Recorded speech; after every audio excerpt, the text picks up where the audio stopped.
Lonely widower saves injured bear cub, then makes a shocking discovery about himself. The wind howled like a banshee, rattling the windows of the small cabin nestled deep in the Montana wilderness. Inside, Jack, a man weathered by 70 years of life, sat by the crackling fireplace, a mug of lukewarm coffee warming his hands. The flames danced in his eyes, reflecting a flicker of warmth that belied the chill in his heart. It had been 5 years since Martha, his beloved wife, had passed, leaving a void in his life that even the breathtaking beauty of the Montana wilderness couldn't fill. He'd always been a man of few words, content in his own company, but Martha had been his anchor, his confidant, the one who brought laughter and light into his solitary world. Now, silence was his constant companion, broken only by the creaking of the old cabin and the whispering pines outside. Jack's days fell into a predictable rhythm. He'd wake before dawn, the first rays of sunlight painting the snow-capped peaks in hues of gold and pink. He'd brew a pot of coffee, the aroma filling the small kitchen with a comforting familiarity. Then, he'd bundle up in his worn flannel shirt and sturdy boots, venturing out into the crisp morning air to tend to his chores. He'd chop wood for the fire, the rhythmic thud of the axe a familiar counterpoint to the silence. He'd check his traps, hoping for a rabbit or squirrel to supplement his meager pantry. And he'd walk, for hours sometimes, along the winding trails that crisscrossed the vast expanse of wilderness, his loyal dog, Rusty, a constant presence by his side. Rusty was a scruffy mutt, a stray Jack had found abandoned by the roadside years ago. He was getting on in years now, his muzzle flecked with gray, his gait a little slower. But his eyes still held the same spark of loyalty and affection that had won Jack's heart all those years ago. As the sun began its descent, casting long shadows across the snow-covered landscape, Jack would return to his cabin, the warmth of the fire a welcome respite from the biting cold. He'd cook a simple meal, usually a can of beans or a piece of jerky warmed over the fire. Then, he'd settle into his worn armchair, a book in hand, the pages illuminated by the soft glow of a kerosene lamp. He wasn't much of a reader, but Martha had loved books, and he found solace in the words she had underlined, the pages she had dog-eared. It was like having a conversation with her, a way to keep her memory alive in the quiet solitude of his cabin. As the night deepened, the wind would pick up, whistling through the gaps in the window panes. Jack would pull a thick blanket around his shoulders, the weight comforting in its familiarity. He'd listen to the sounds of the wilderness, the hooting of an owl, the distant howl of a wolf, the rustling of leaves in the wind. And he'd think of Martha, her smile, her laughter, the way she used to hum softly as she knitted by the fire. He'd remember their walks in the woods, their quiet evenings by the fireplace, the simple joys that had filled their life together. The memories were bittersweet, a reminder of what he had lost, but also a source of comfort, a testament to the enduring power of love. As he drifted off to sleep, the embers glowing softly in the hearth, Jack would whisper a silent goodnight to Martha, his heart aching with a loneliness that seemed to stretch as vast and endless as the Montana sky. The first hint of trouble came not with a sound, but with an unsettling silence. Jack was halfway through his morning routine, the scent of coffee mingling with the smoky aroma of burning pine, when he noticed Rusty hadn't greeted him with his usual enthusiastic barks and tail wags. The old dog was nowhere to be found. "Rusty," Jack called out, his voice echoing in the stillness of the cabin. He peered out the window, scanning the snow-dusted landscape. Usually, Rusty would be waiting by the door, eager for their morning walk. But this morning, there was no sign of the dog. A knot of worry tightened in Jack's chest.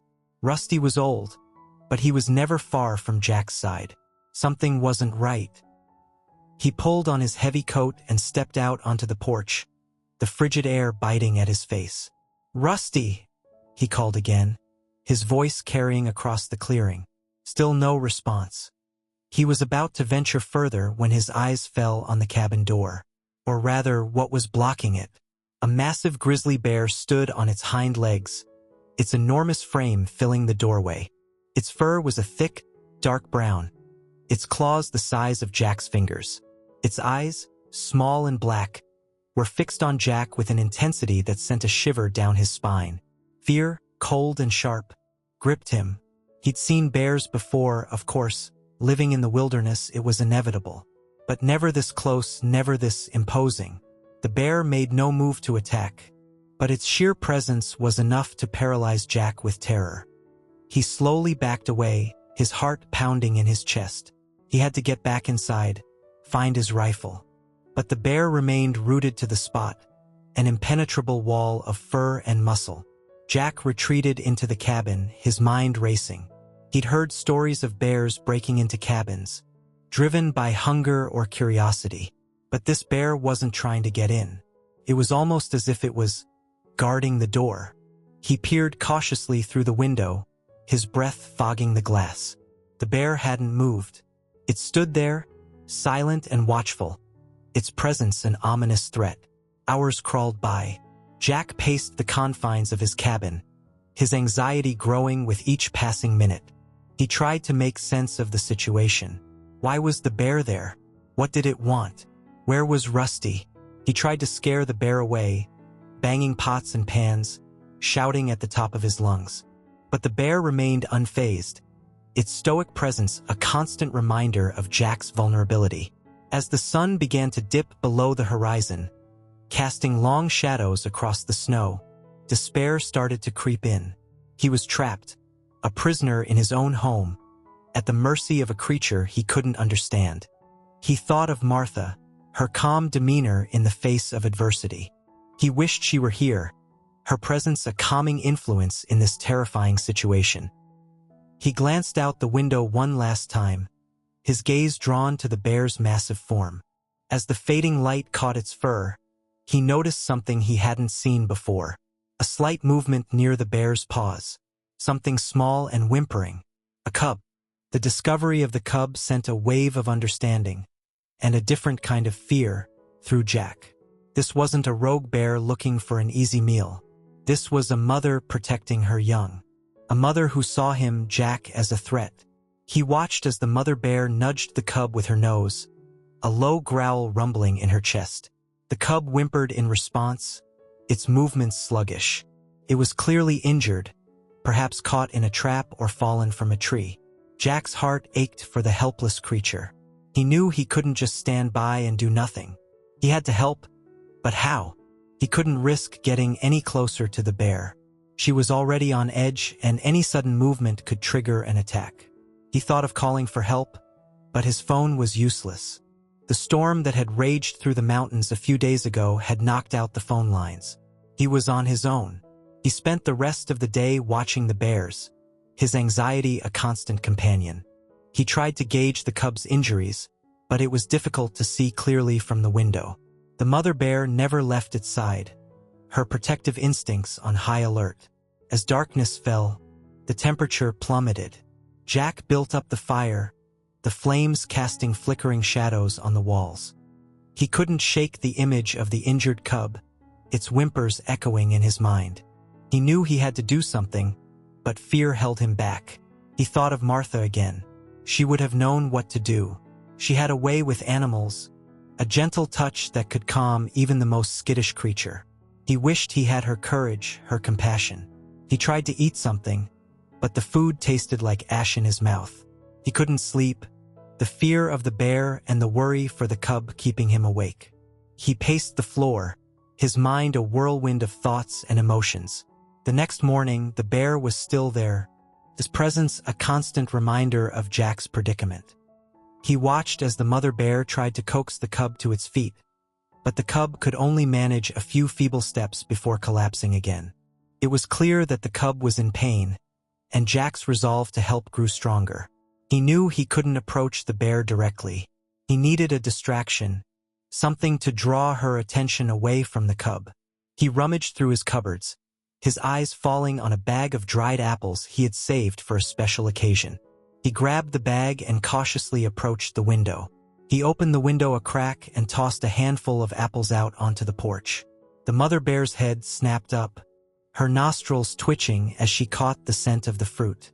She took a hesitant step towards the apples, her eyes darting between the food and her cub. Jack held his breath, his heart pounding in his chest. The bear took another step, then another. She was close enough now that Jack could see the worry in her eyes, the desperation of a mother trying to protect her young. He tossed another handful of apples, this time closer to the edge of the porch. The bear followed, her attention fully focused on the food. This was his chance. He slipped out the back door, his movements slow and deliberate. He crept around the side of the cabin, his eyes fixed on the bear. She was still preoccupied with the apples, giving Jack the opportunity he needed. He approached the cub cautiously, his hands outstretched. The cub whimpered, its eyes wide with fear. Jack spoke softly, his voice a calming murmur. He gently examined the cub's leg, his fingers probing for injuries. The cub flinched, but Jack continued his examination. He found a deep gash on the cub's leg, most likely caused by a fallen branch. It wasn't life-threatening, but it was clearly causing the cub a great deal of pain. Jack knew he had to clean the wound and bandage it, but he didn't have any medical supplies on hand. He thought of his first aid kit in the truck, but it was parked on the other side of the cabin, too close to the mother bear. He looked around, his eyes falling on a patch of moss growing on a nearby tree. He gathered some moss, knowing its absorbent properties would make a decent makeshift bandage. He returned to the cub, his heart pounding with a mixture of fear and determination. He gently cleaned the wound with snow, then applied the moss, securing it with a strip of cloth torn from his shirt. The cub whimpered throughout the process, but Jack continued his work, his focus unwavering. He knew he was taking a risk, but he couldn't leave the cub to suffer. When he was finished, he stepped back, his hands raised in a gesture of peace. The mother bear had finished the apples and was now watching him intently, her eyes filled with a mixture of suspicion and gratitude. Jack held his breath, waiting for her reaction. The bear took a step towards him, then another. She stopped a few feet away, her massive frame towering over him. She sniffed the air, her nostrils testing his scent. Then, to Jack's surprise, she lowered her head and nudged the cub towards him. It was a gesture of trust, an acknowledgement of his help. Jack's heart swelled with emotion. He had faced his fear and found a connection with a creature he had always considered a threat. The gesture, so unexpected and so full of primal understanding, brought tears to Jack's eyes. He knelt down, cautiously extending his hand towards the cub. It sniffed his fingers tentatively, then, to his astonishment, licked them with a small, raspy tongue. A wave of warmth washed over him, a feeling he hadn't experienced since Martha's passing. He gently stroked the cub's fur, marveling at its softness. The mother bear watched, her gaze unwavering, but there was no aggression in her eyes, only a quiet vigilance. Jack spent the rest of the day tending to the cub, bringing it water and scraps of food from his dwindling supplies. He named it Hope, a small beacon of light in the midst of his loneliness. The mother bear, whom he silently christened Grace, remained close by, accepting his presence with a grudging tolerance. As the days turned into weeks, an unlikely bond formed between the man and the bears. Jack continued to care for Hope, changing the moss bandage regularly and supplementing the cub's diet with berries and nuts he foraged from the forest. Grace, in turn, seemed to accept him as a part of their makeshift family, allowing him to approach Hope without any signs of aggression. He found himself talking to them, sharing stories of his life, his voice filling the silence that had become his constant companion. He told them about Martha, about their life together, about the emptiness he had felt since her passing. He spoke of his regrets, his missed opportunities, the words left unspoken. The bears listened, their presence a comforting weight in the quiet solitude of the cabin. He felt a connection with them, a kinship that transcended the boundaries of language and species. They were his family now, his responsibility. One evening, as the sun dipped below the horizon, painting the sky in hues of orange and purple, Jack sat on the porch, watching Hope play in the snow. Grace lay nearby, her eyes half closed, a low rumble of contentment emanating from her chest. A sense of peace settled over him, a feeling he hadn't experienced in years. He had found a purpose, a reason to wake up each morning. He was no longer alone. But as the days grew shorter and the first signs of spring appeared, a nagging worry began to gnaw at him. Hope was growing stronger, more independent. Soon, she would be ready to return to the wild, to the life she was meant to live. And Grace would follow. The thought of losing them filled him with dread. He had grown accustomed to their presence, their companionship. They had filled a void in his life, a void he hadn't realized existed until they came along. He tried to push the thought away, to savor the present moment, but the inevitable loomed large in his mind. He knew he couldn't keep them forever. They belonged to the wilderness, to the freedom of the mountains. One morning, as he watched Hope chase a butterfly across the meadow, he knew the time had come. He called to Grace, his voice heavy with emotion. She looked at him, her eyes filled with understanding.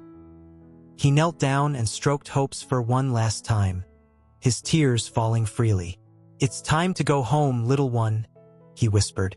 Grace nudged Hope gently, and the cub looked back at Jack, a flicker of recognition in her eyes. Then, she turned and followed her mother into the forest, disappearing into the dense undergrowth. Jack watched them go, his heart aching with a mixture of sadness and gratitude. He had been given a gift, a chance to connect with something bigger than himself, to experience the healing power of nature. And now, it was time to let go. The silence that descended after Grace and Hope disappeared into the woods was deafening. Jack stood on the porch, his gaze fixed on the spot where they had vanished, a hollow ache in his chest. The cabin, once filled with the sounds of their presence, now felt empty and lifeless. He went through the motions of his day, his routine a pale imitation of its former self. He chopped wood, the rhythmic thud of the axe echoing in the stillness. He checked his traps, but his heart wasn't in it. He walked the familiar trails, Rusty by his side, but the joy had gone out of it. Everywhere he looked, he saw reminders of the bears. The patch of trampled grass where Hope used to play. The scratch marks on the porch where Grace had sharpened her claws. The empty space by the fireplace where they had curled up at night. The memories were both a comfort and a torment. He cherished the time he had spent with them, the bond they had formed. But the pain of their absence was a constant reminder of his own isolation. He tried to distract himself, to focus on other things. He read, but the words blurred on the page. He tried to write, but his hand faltered, unable to capture the emotions swirling within him. He thought of Martha, her gentle spirit, her unwavering love. He imagined her by his side, her hand on his shoulder, offering comfort and reassurance. But the image only intensified his loneliness. Days turned into weeks, and the ache in his heart refused to subside. He felt lost, adrift in a sea of grief and regret. He had found a connection, a purpose, only to have it snatched away. One afternoon, as he sat by the fireplace, staring into the flames, a thought struck him. He had helped Hope, a creature in need. He had made a difference in her life, however small. And in doing so, he had found a glimmer of hope within himself. He thought of the countless other animals out there, injured, abandoned, in need of care. He thought of the wildlife rehabilitation centers he had seen advertised in the local paper. He had always been a solitary man, content in his own company. But maybe, just maybe, there was a place for him in the world, a way to use his experience to help others. The idea took root, growing stronger with each passing day. He started researching wildlife rehabilitation centers, learning about their work, their mission. He contacted a few, inquiring about volunteer opportunities. The responses were encouraging. They welcomed his interest, his willingness to help. They told him about the animals they cared for, the challenges they faced, the rewards of their work. A spark of excitement ignited within him, a feeling he hadn't experienced in years. He felt a renewed sense of purpose, a reason to get out of bed each morning. He wasn't just a lonely old man living in a cabin in the woods. He was someone who could make a difference. He started making plans, preparing for his new life.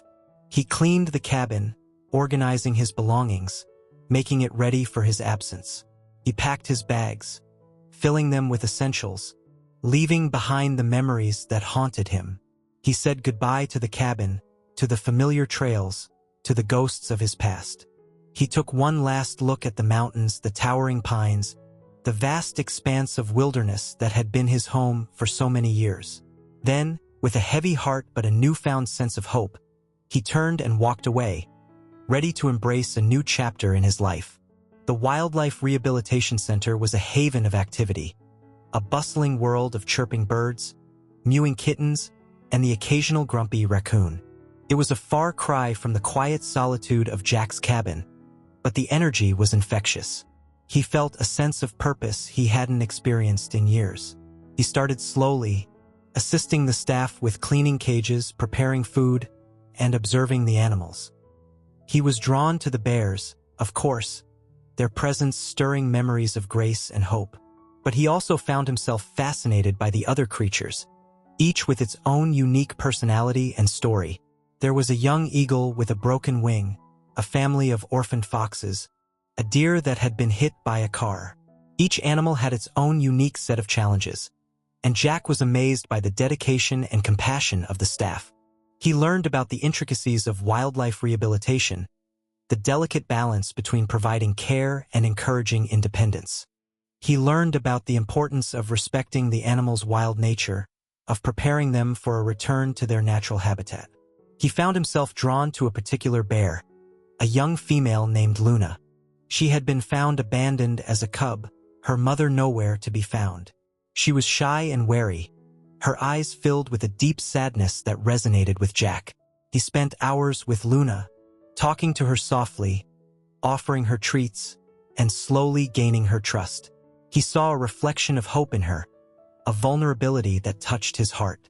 He helped with her physical therapy, encouraging her to use her injured leg, celebrating her small victories. He read to her, his voice a calming presence in the sterile environment of the enclosure. As the weeks passed, Luna began to come out of her shell. She would greet Jack with a soft chuff, her eyes brightening at his approach. She would play with the toys he brought her, her clumsy movements gradually becoming more coordinated. Jack felt a deep connection with Luna, a bond that echoed his relationship with Hope. He saw in her a chance to relive those precious moments, to offer the love and care he had been unable to give Hope in the end. He poured his heart and soul into Luna's rehabilitation, his dedication inspiring the other volunteers and staff. He became a fixture at the center, his quiet presence a source of comfort to the animals and a reminder of the resilience of the human spirit. One day, as he was playing with Luna, he noticed a change in her demeanor. She was more alert, more energetic. She was ready. He knew it was time to let her go, to return her to the wild where she belonged. The thought filled him with sadness, but also with a sense of pride. He had helped her heal, had given her a second chance at life. The day of Luna's release arrived, and Jack stood with the other staff and volunteers, watching as she was transported to a remote area of the forest. The door of the crate opened, and Luna hesitated for a moment, her eyes searching for Jack. He nodded, his heart filled with emotion. "Go on, Luna," he whispered. "Be free." Luna took a tentative step, then another. She looked back at Jack one last time, a flicker of gratitude in her eyes. Then, with a burst of speed, she disappeared into the undergrowth, her silhouette fading into the dappled sunlight. Jack watched her go, a tear rolling down his cheek.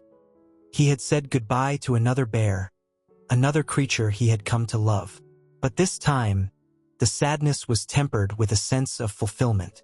He had made a difference, had played a part in Luna's journey back to the wild, and in doing so, he had found a piece of himself he thought he had lost forever. The weeks following Luna's release were a mix of quiet satisfaction and a resurgence of the familiar loneliness. Jack continued his work at the rehabilitation center, finding solace in the routine and the company of the animals. He helped with a variety of creatures, from injured owls to orphaned raccoons, each one a reminder of the fragility of life and the interconnectedness of all living things. But there was a hollowness in his heart, a void left by the absence of the bears in his life.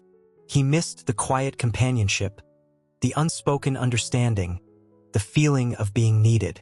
He realized that his time with Grace and Hope, and then with Luna, had awakened a part of him that he thought had died with Martha. He started spending more time with the other volunteers, sharing stories and experiences. He learned about their lives, their motivations for dedicating their time to helping animals. He found a sense of community, a shared passion for preserving the wild creatures that had been pushed to the margins by human encroachment. He also reconnected with some of the people from the nearby town, folks he had known for years but had drifted away from after Martha's death. He started attending the weekly potluck dinners at the community center, the simple meals and friendly conversations a balm to his soul. He even started going to church again, the familiar hymns and prayers stirring memories of his childhood and the comfort of faith. He found solace in the quiet contemplation, the sense of belonging to something larger than himself.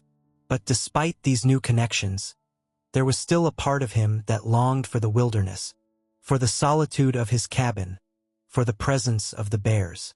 He knew he couldn't go back, not to the life he had lived before, but he also knew that a part of him would always remain in those mountains, with the creatures that had touched his heart.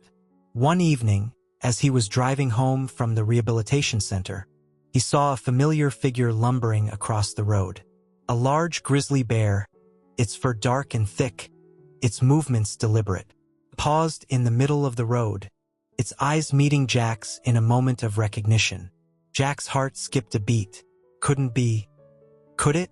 He pulled over to the side of the road, his hands trembling as he reached for his binoculars. He focused on the bear, his breath catching in his throat. It was Grace, older, perhaps a bit more grizzled, but unmistakably Grace. And by her side, a younger bear, almost fully grown, its fur a lighter shade of brown. Hope. Tears welled up in Jack's eyes as he watched the two bears disappear into the trees. They had returned, not to his cabin, but to the place where he had first met them, the place where their bond had been forged. He sat there for a long time, the engine idling, his emotions swirling. He felt a pang of sadness, knowing that their lives would forever be intertwined with the wilderness, a world he could no longer fully share. But he also felt a sense of peace, knowing that they were thriving, that their bond was as strong as ever. He knew he couldn't follow them, couldn't recapture the past, but he also knew that their presence in his life, however fleeting, had changed him forever. He had learned the true meaning of connection, of compassion, of the enduring power of love, even across the boundaries of species. He started the engine and drove on, the image of the bears etched in his memory. He knew he would never forget them, that their story would forever be a part of his own. And as he drove towards the lights of the town, he felt a sense of gratitude for the unexpected journey that had led him back to himself, to a life filled with purpose and meaning. The encounter with Grace and Hope rekindled a wave of memories, both joyful and painful. Jack found himself drawn back to his cabin, not to live there again, but to revisit the place where his life had taken such an unexpected turn. He spent his days wandering the familiar trails, Rusty by his side, the old dog's tail wagging with renewed vigor. He sat on the porch, listening to the wind whispering through the trees, the sounds carrying echoes of laughter and whispered secrets. He revisited the spot where he had first seen the bears, the memory of their standoff vivid in his mind. He imagined Hope playing in the meadow, Grace watching over her with a mother's fierce love. He went through Martha's belongings, carefully preserved in the spare bedroom.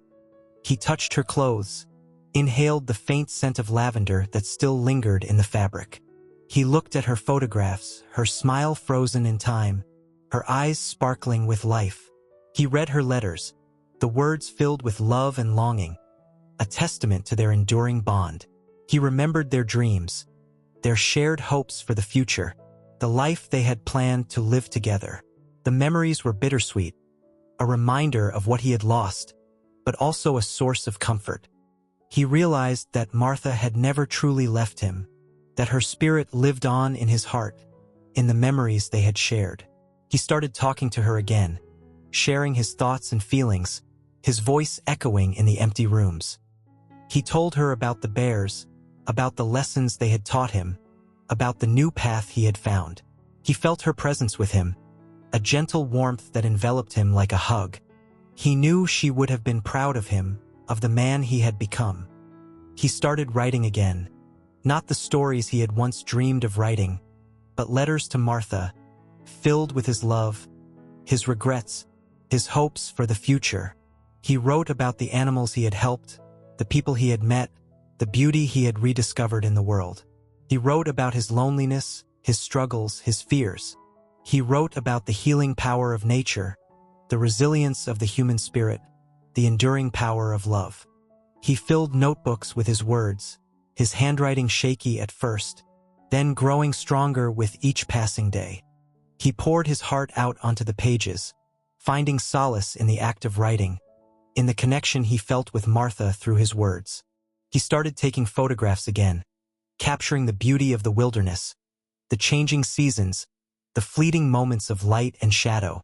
He saw the world with new eyes, appreciating the intricate details, the subtle nuances that he had once overlooked. He found a renewed sense of purpose in his photography, a way to express his love for the natural world, to share its beauty with others. He started exhibiting his work at the local gallery, his photographs capturing the attention of visitors with their quiet beauty and emotional depth. He even started teaching photography classes at the community center, sharing his knowledge and passion with others. He found joy in helping others see the world through a different lens, in encouraging them to express their own creativity. He realized that his life had come full circle. He had started as a solitary man, seeking refuge in the wilderness. He had found love, loss, and unexpected connections with the creatures that shared his world. And now he was finding his way back to the human community, sharing his experiences, his wisdom, his love for life. The turning point came unexpectedly, in the form of a phone call. It was the director of the Wildlife Rehabilitation Center, her voice laced with concern. A young boy had been found wandering in the woods, disoriented and injured. He had apparently been separated from his family during a hiking trip and had spent the night alone in the wilderness. Jack immediately volunteered to help. He drove to the center, his heart pounding with a mix of anxiety and a strange sense of familiarity. He remembered his own encounter with the bears, the fear and vulnerability he had felt. He found the boy huddled in a corner of the infirmary, his eyes wide with fear, his body trembling. Jack sat beside him, speaking softly, offering words of comfort and reassurance. He told the boy about his own experiences in the wilderness, about the animals he had encountered, about the importance of staying calm and hopeful. The boy gradually relaxed, his fear giving way to curiosity. He asked Jack about the bears, about the rehabilitation center, about the other animals he had helped. Jack answered patiently, sharing his knowledge and experiences, his voice a calming presence in the sterile environment. As the hours passed, a bond formed between the man and the boy.